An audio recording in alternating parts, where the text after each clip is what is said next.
제 주변에 좀 굉장히 제 개인적 휴먼 인덱스죠. 투자를 굉장히 잘하시는 그 휴먼 인덱스 분들은 언젠지는 알 수 없겠지만 지금은 둘 다 벌 수 있는 몇 안 되는 시기가 온 거 아니냐 이런 얘기하시는 분들 의외로 최근에 많이 늘고 있어요. 103.5 FM 돈을 이해하는 시간 정철진의 목돈연구소.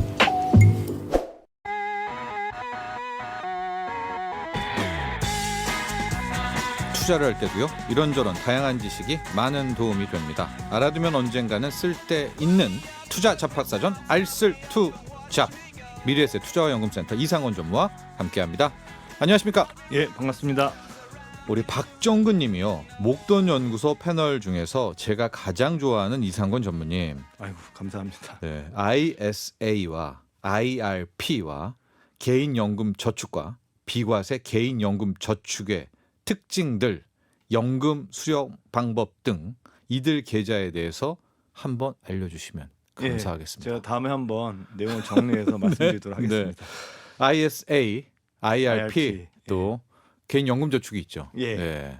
이들의 이게 근데 약간 라디오를 복잡하지 않을까요? 근데 아니요, 한번 뭐 해볼까요? 그렇게 어렵지 않습니다. 네. 제가 한번 이거 다음 시간에 예. 다음 방송 시간에 준비해서 네, 한번 설명을 드리도록 하겠습니다. 그렇습니다. 이게 또 연말 다가오고 그쵸, 항상 이제 예. 뉴스로도 많이 나오는데 잘 이게 읽어도 맨날 헷갈려요. 맨날 헷갈려요. 예, 맞습니다. 예. 맞습니다. 기대하겠습니다. 우리 예. 일타 강사 이상원 전무님의 설명. 박정근님, 다음 주 일요일 꼭 찾아주세요. 오늘도 어디 가지 마시고요. 예. 오늘은 어떤 이야기입니까? 그 최근에 금리가 거의 뭐 계속 최고치를 돌파했잖아요. 네. 뭐 한 1, 2년 전 금리 생각해 보게 되면 거의 격세지감, 다른 세상이란 걸 느끼게 되는데 네. 이러다 보니까 이제 높은 금리를 찾아서 금리를 쇼핑하시거나 아니면 기존에 가입했던 예적금을 갈아타시는 분들이 굉장히 많아요. 게다가 그 새벽에 그 예, 줄도 쓰고 특히 뭐 신협이나 새마을금고 같은 경우에는 이게 그 서민성 금융 조합 네. 기관들이잖아요. 이런 데들은 이제 거의 10%짜리 적금을 내놓으니까 네. 소위 말하는 오픈런, 네. 우리가 이제 뭐 신발 같은 거나 화장품 같은 거 명품백. 팔 때 네. 이제 적금 예금 오픈런 행사가 시작되고 이랬으니까 그래서 이런 현상이 나타나서 여러분들에게 다시 한번 이 금리 움직임에 따라서 투자를 어떻게 봐야 되는지 네. 그 얘기를 한번 하고, 끝으로는 과연 이럴 때 정말 금리만 가고 주식은 내가 방치해야 되는 건지 이런 얘기도 덧붙여서 얘기를 나눠보려고 합니다. 그렇습니다. 정기예금 금리가 뭐 6.3% 이렇게 제가 6.3%짜리 가입하고 왔습니다. 그러면은 누가 주식하겠습니까? 아니 진짜 네. 막말로 6%짜리 정기예금이 있는데 왜 매일 그 차트 봐 뭐야 이러면서 누가 주식을 합니까? 근데 이제 반드시 그렇게 볼 필요는 없는 내용이에요. 네. 아까도 이제 우리 방송 녹음 시작하기 전에 우리 정철진 MC랑 같이 얘기를 했었는데, 막 금리가 막 올라가서 금리 뭐 피크 논쟁이 있었을 때 이것이 뭐 과학적인 건 아닌데 우리가 경험칙이라고 그러죠. 네. 경험칙적으로 보게 되면 그때가 주식이 이제 서서히 이제 자동차로 얘기하면 네. 이제 저걸 뭐죠? 이렇게 엔진을 딱 열쇠를 꽂고 부릉부릉, 부릉부릉 하면서 네. 내가 이제 속도 내려고 준비하는 단계일 때가 굉장히 많아요. 그래서 내가 뭐 지금 6%지만 제가 그래도 뭐 6%니까 모든 것을 6% 올인. 지금은 절대 제 생각에는 금리나 주식 어느 한쪽에 올인할 필요가 없는 시기. 거꾸로 생각해 보게 되면 네. 지금 시리즈는 잘만 하면 우리가 금리로도 벌고 주식도 벌 수 있는, 이렇게 좀 우리가 흔히 양빵이라는 표현도 쓰나요, 방송에서? 아니요. 쓰셨으니까 뭐 네. 양쪽에서 다 양쪽에서 다 떡을 이렇게 얻어먹는 먹을 수 있는. 네. 그래서 뭐 제 주변에 좀 굉장히 제 개인적 휴먼 인덱스죠. 투자를 굉장히 잘하시는 그 휴먼 인덱스 분들은 언젠지는 알 수 없겠지만 지금은 둘 다 벌 수 있는 몇 안 되는 시기가 온 거 아니냐 이런 얘기하시는 분들 의외로 최근에 많이 늘고 있어요.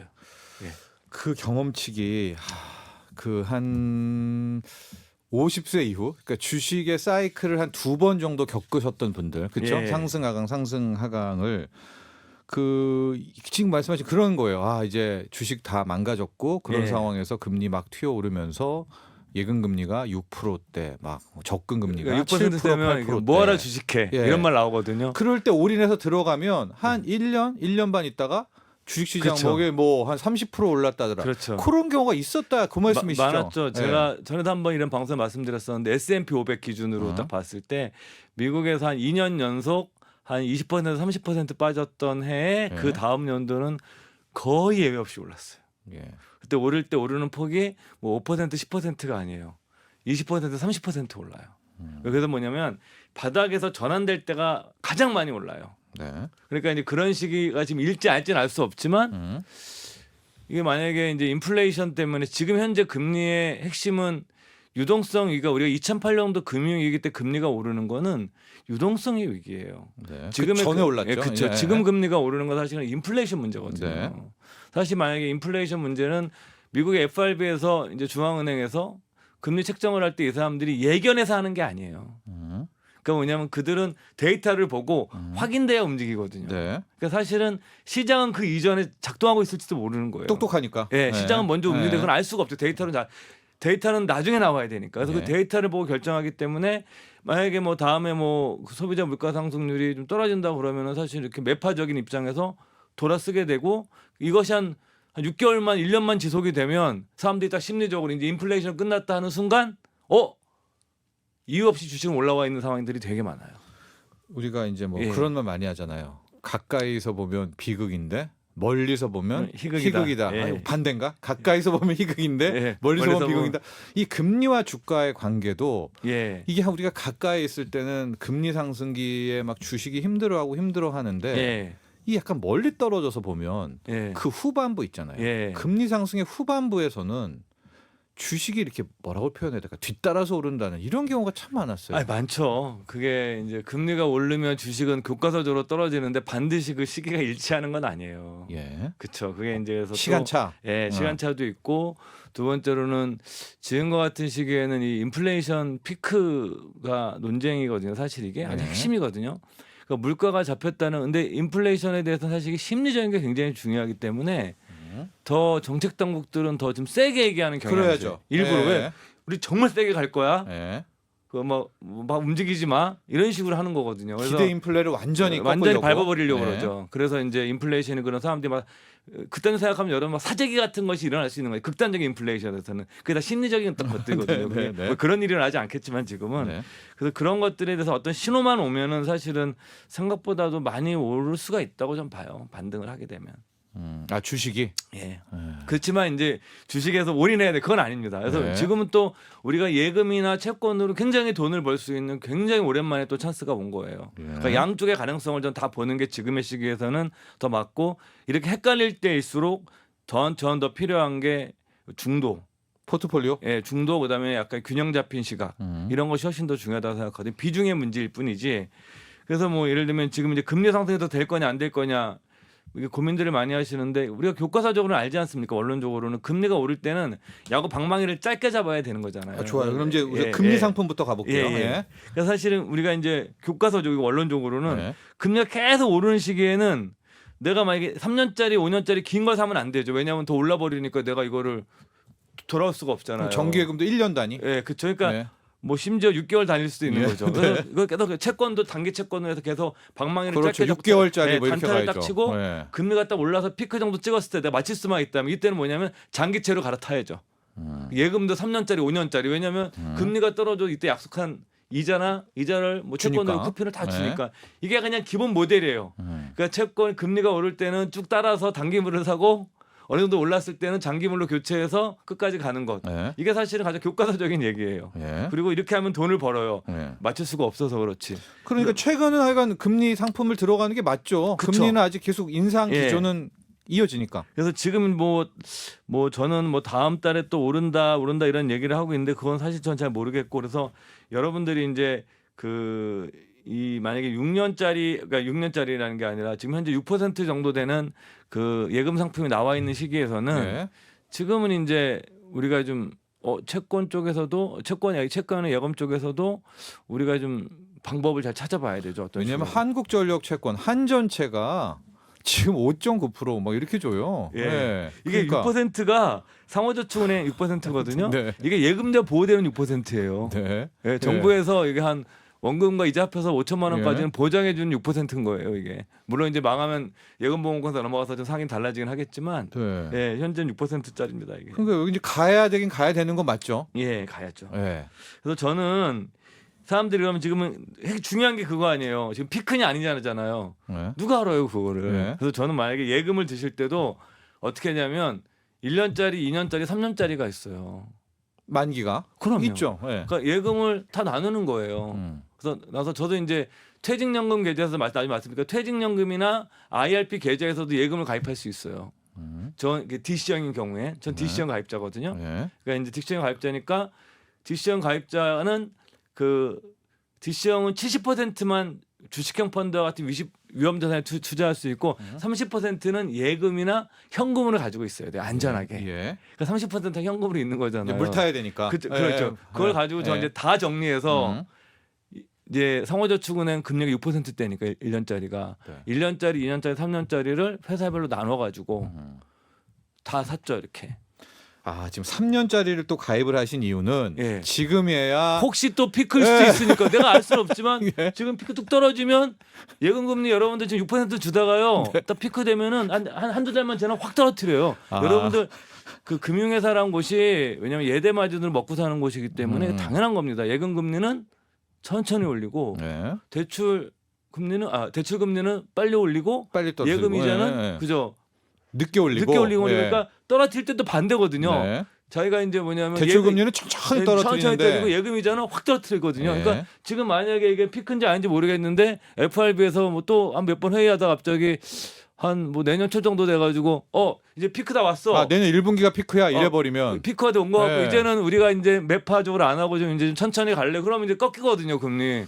그러면 나는 왜냐하면 이게 우리가 예금이나 채권은 약속이거든요. 네. 내가 이제 이자를 받기는 약속을 지켜줘야 되는 거니까. 그래서 저는 알 수 없으니까 여러분들께서도 그냥 금리 오르다고 몰빵하지 마시고 만약에 내가 300만 원 가지고 그렇게 가입할 수 있거든요. 네. 300만 원 가지고도 1년 만기, 2년 만기, 3년 만기 또 더해서 5년짜리 예금도 있긴 있어요. 제가 봤더니. 근데 그건 한 네. 5점 몇 %인데 만약에 확실히 금리가 떨어진다는 사인을 준다고 그러면 5년 만기 예금도 굉장히 좋아지죠.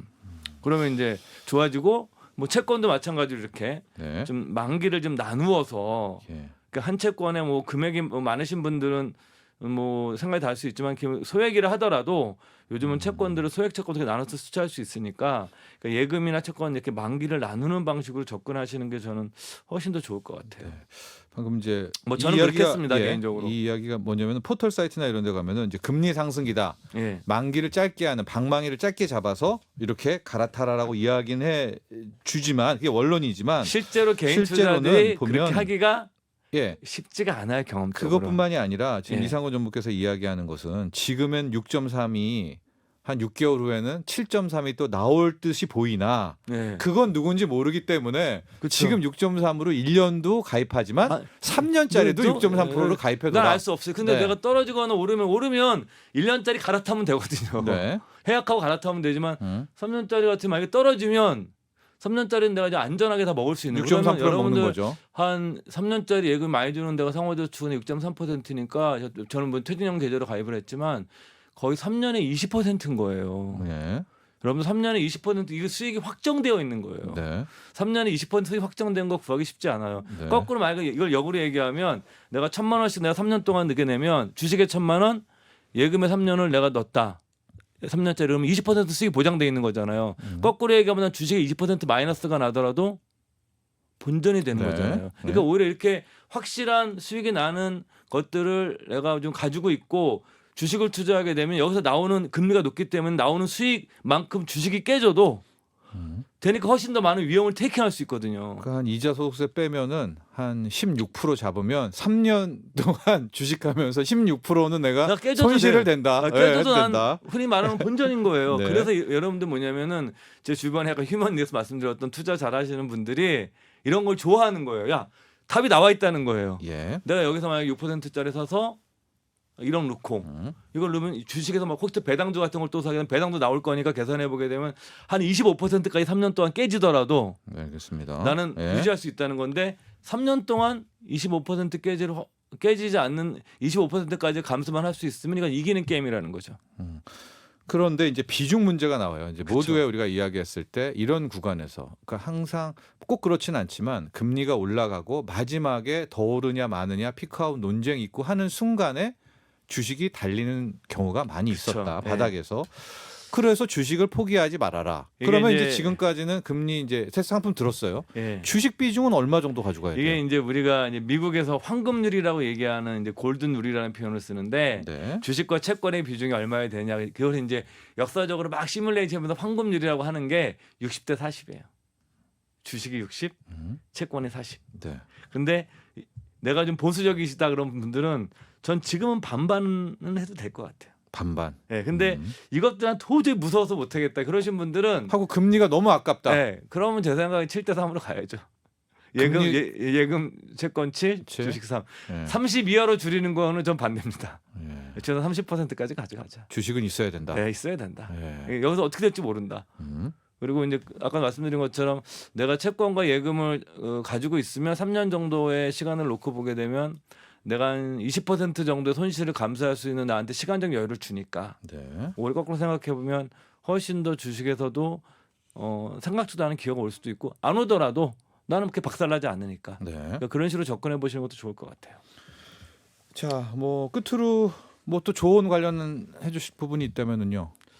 저는 여러분들 지금 퇴직연금에는 왜냐면 돈이 많이 없으세요. 그래서 여러분 퇴직연금 계좌나 IRP 계좌 같은데 연금은 넣고 계셨으니까 예. 들어가셔서 내가 DC형 가입자, DC형이죠. 내가 이제 운용을 회사가 하지 않고 내가 책임지고 하는 가입자 보면은 아까도 말씀드린 것처럼 거기는 주식형 펀드의 70%까지만 채울 수 있기 때문에 30%에 항상 현금이 들어 있을 거예요. 예. 예전에 들어있던 여러분들 아마 예금이나 등 있을 수도 있고 이런 것들이 다시 꺼진 물도 다시 들어가서 여러분들께서 보시고 예. 그런 것들을 이제 어차피 70이 주식 채워져 있다 그러면 30%를 이번에 6%때 줄 때 다 채워놓자. 그리고 만약에 이제 근데 원래 내가 좀 이자가 다 많았다 이런 분들은 오히려 그래 나 근데 너무 보수적이니까 그렇다 그러면 70 정도를 예금으로 6%때 예금을 채워 놓으시고 네. 30 정도는 반드시 주식을 가져가자 이런 말씀을 드리고 싶습니다. 네. 예, 근데 DC형이 지금 맞나요? 예 많죠. 아, 제가 이제 예. 저도 이제 셀러리맨 생활을 끝낸 지가 예. 꽤 돼서 이게 왜냐하면 예. 점점 더 연금의 운영 추세가 기업들도 DB형을 하는 것들도 꽤 있긴 하지만 추세는 어떤 거냐면 그냥 다 주고 매년 주고 네. 근로자들 당신들이 알아서 해라. 아, DC형을 예. 선호하는구나. 예, 이게 이제 네. 세계적인 추세예요.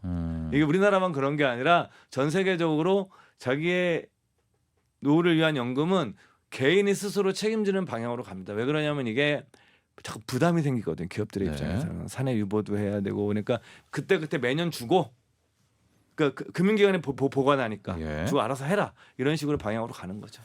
알겠습니다. 오늘 이 시간은 이제 금리 상승기 그러나 누구도 알 수 없으나 금리 정점으로 치달고 있는 것 같은 이 시기 지금 그런 의견도 많이 나오고 있거든요. 1년 핑크가 온 것 같은데 이런 의견도 많이 네. 나오거든요. 예. 그 시기에서 과연 우리가 예금과 투자, 네. 저축과 투자를 어떻게 활용해야 될지 살펴봤습니다.